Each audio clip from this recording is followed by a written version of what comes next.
Part 16. Living in Anyang. It was spring of 1989. My second brother decided to get married. There was no money for his marriage. He had 2 million won in savings so far. Back then, it was hard to get a loan from a bank. Most of the bank's money was taken up by large corporations, and it was difficult for the common people to get a loan. There was also a rumor that banks were empty because of a large amount of bad debts they had. Fortunately, the row house in Bucheon was sold right away, and 2.5 million won was left, except for the rent. My father did not say anything about the money for the wedding because he had no way of raising the money. I followed my mother as she went out to get a rental room. She could not get a rental house in town for 6 million won. "Why is my family life so hard?" I said. When I was angry as a mere child, my mother could not say anything and did not know what to do. I was angry at the fact that in a capitalist country you cannot do anything without money, but it was not something that I could take out on my mother. In the end, I would have only made my mother uncomfortable. Fortunately, my wife found a single room with the help of the neighbor. In the spring of 1990, my youngest brother, who was discharged from the military 2 years prior, was hired by a large electronics company and received a scholarship for 1 semester. I was happy to see my brothers living their own lives and pioneering their way. The 3 brothers, including myself, were all employed by the nation's leading large companies despite our difficult family life. I thought that the luck of all 3 brothers getting a job in a large company was not foreseeable. Although we grew up in a family where we were financially unstable and had to live in anxiety because of my father, all of my brothers did their roles faithfully. I was grateful to my brothers for keeping their places. It was thanks to my mother, who had strong willpower. In fact, my father was a good man, as long as he did not drink and torment my mother. He was compassionate, tended to live in good faith, and tried not to cause any harm to others. Even when my father was drunk, he always said that the eldest son should do well. If the eldest son does well, then the younger brothers do well. In April 1990, after I finished my PhD program in 3 years, I was able to afford to live financially independent because I did not have to pay tuition anymore. Due to the boom in cars, even ordinary workers bought cars. The company executives usually bought 1,500cc cars, and business people bought 2,000cc cars. The Pony, produced by Hyundai Motor Company, gained explosive popularity. It was something I had never imagined before. I began to drive my own car, which I had only dreamt of. With the help of a neighbor who lived in the same apartment complex, I bought a used car with my credit card. It was the first luxurious spending I ever made in my life. In fact, the reason I bought a car was to be able to move freely. It was hard to hail a taxi to get to the college lecture on time after work, and the fare was high. The used car I bought was broken frequently, so I had a hard time. The generator could not be charged due to a fault, and the master cylinder, one of the brake systems, could be a danger while driving. The knowledge of vehicle maintenance that I learned during my training as a sergeant in the Army helped me a lot. I decided to go on a trip with my parents by car during the summer vacation. The neighbor in my apartment complex was from Seoul National University and had a lot of experience. He was the husband of the president of the literary organization, which my wife belonged to. The world is small. The president of the literary organization was found to be a relative of my wife's boss. She was the boss's sister-in-law. Our 2 families often traveled together and shared the affection of our neighbors. My wife got some advice about literature, and I learned directly or indirectly the knowledge needed for a social life. As I was the eldest son, I envied my friends who had an older brother. A friend with an older brother seemed to have a strong background. I followed people older than me at work and in the neighborhood. In 1991, my youngest brother graduated from university and said he would marry as soon as he got a job. In the meantime, I had to cancel my first ranked apartment application deposit because I had to make money for the lack of my graduate school tuition, so I did not have any money left. My brother was paid by the company, but he was not able to pay off his long-term student loans. My brother often took out long-term student loans assigned to top-performing students. For a man to get married, it is customary to set a house to live in, but my brother did not even have a rental room. Fortunately, my brother said he would live in the room where the bride-to-be used to be. I felt sorry for my brother on behalf of my parents, and I thought it would have been helpful if I had saved the money instead of going to graduate school. I thanked my wife for understanding our situation.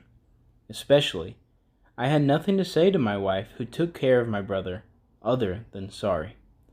My brother, leave your student loan account at home. We're capable of making 2 million won in monthly payments. It's not a good idea to carry a student loan with you when you get married. My wife's word made my heart ache. My brother also gave a nod. February 1992 came the day I got my PhD.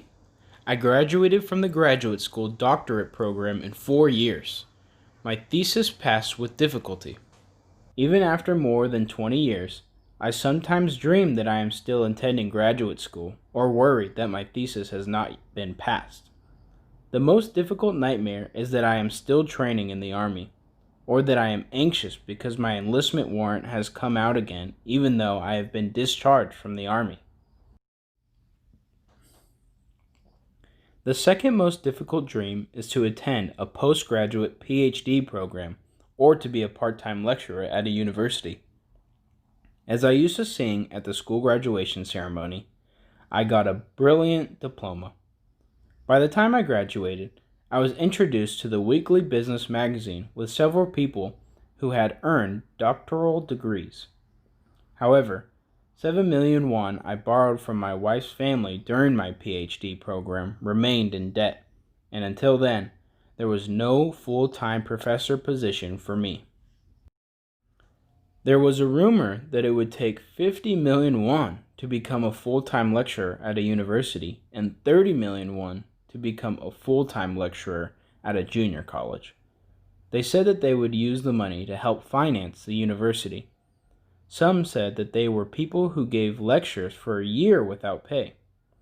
I studied at university as a scholarship student.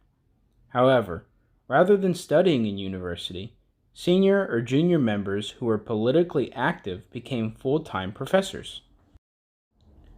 A scholar with outstanding academic achievements can become a university professor. However, it seemed that anyone with a so-called university foundation background or money could also become a professor. I used to regard teaching as sacred, but my perception of teaching changed negatively. Does he think he donated money to the foundation? I thought these social phenomena were monsters created by the capitalist state. When I was a military trainee, I saw the movie Nazareno. There was a werewolf in this movie. Most people in modern capitalist societies seem to be creating a destiny to turn into wolves in the dark. When I graduated from the graduate school, my wife began to take group guidance to learn how to write novels. She was financially able to make ends meet. In September 1993, my wife won the short story section in the newspaper M. She had been fond of literature since she was a child, so it was a good thing. I recalled the conversation we had on our honeymoon about our dreams. I felt rewarded for helping her study literature in the meantime, and I thought it was better for my wife to be a novelist than an ordinary person. My wife wrote many stories about the elderly, the disabled, and the underprivileged in her novels. She enjoyed writing stories about people living in difficult situations without losing hope. I used to think she was just a bright, positive, greenhouse-grown plant, but her novels were completely different. I felt sorry for my wife because she changed her outlook on life after marrying me. I had a chance to change jobs. As the coal industry started to decline rapidly, I had no hope. Thankfully, I received an offer from an acquaintance to change jobs. It was an association founded a few years prior. It was a business organization that worked in the field of oil development that was not very active in Korea. At that time, our oil development projects were in a rudimentary stage, and most of our companies participated in foreign company projects. The success rate of oil development projects increased with the introduction of the 3D exploration method, but the oil development projects involving domestic companies did not show any significant results. Even so, one of the domestic companies, Codeco, succeeded in oil development in Madura, Indonesia in 1981, and the Yugong Consortium in Marib, Yemen in 1984. Domestically, the Korea Oil Corporation continued drilling in the East Sea. The government supported companies participating in the oil development project by giving the success repayable loan. If the company failed the oil exploration project as a result of drilling, it would be exempted from paying back. While working at this association, I regretted that I had made a wrong choice for my job again. I don't know when it started, but I thought it was a result of the wrong first step in society. I was all the more hopeless at this association, and moreover, I had been at work arguing with my senior for more than 2 years.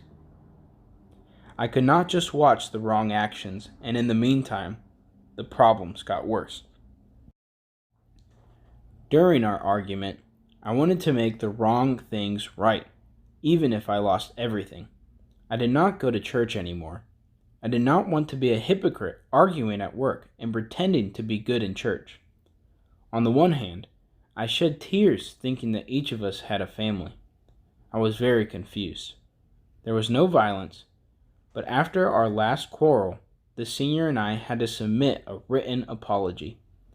I regretted that I had been trying to go the right way without flexibility and lack of understanding. I felt as if I had made a terrible mistake in my life. I made up my mind not to quarrel with the people around me.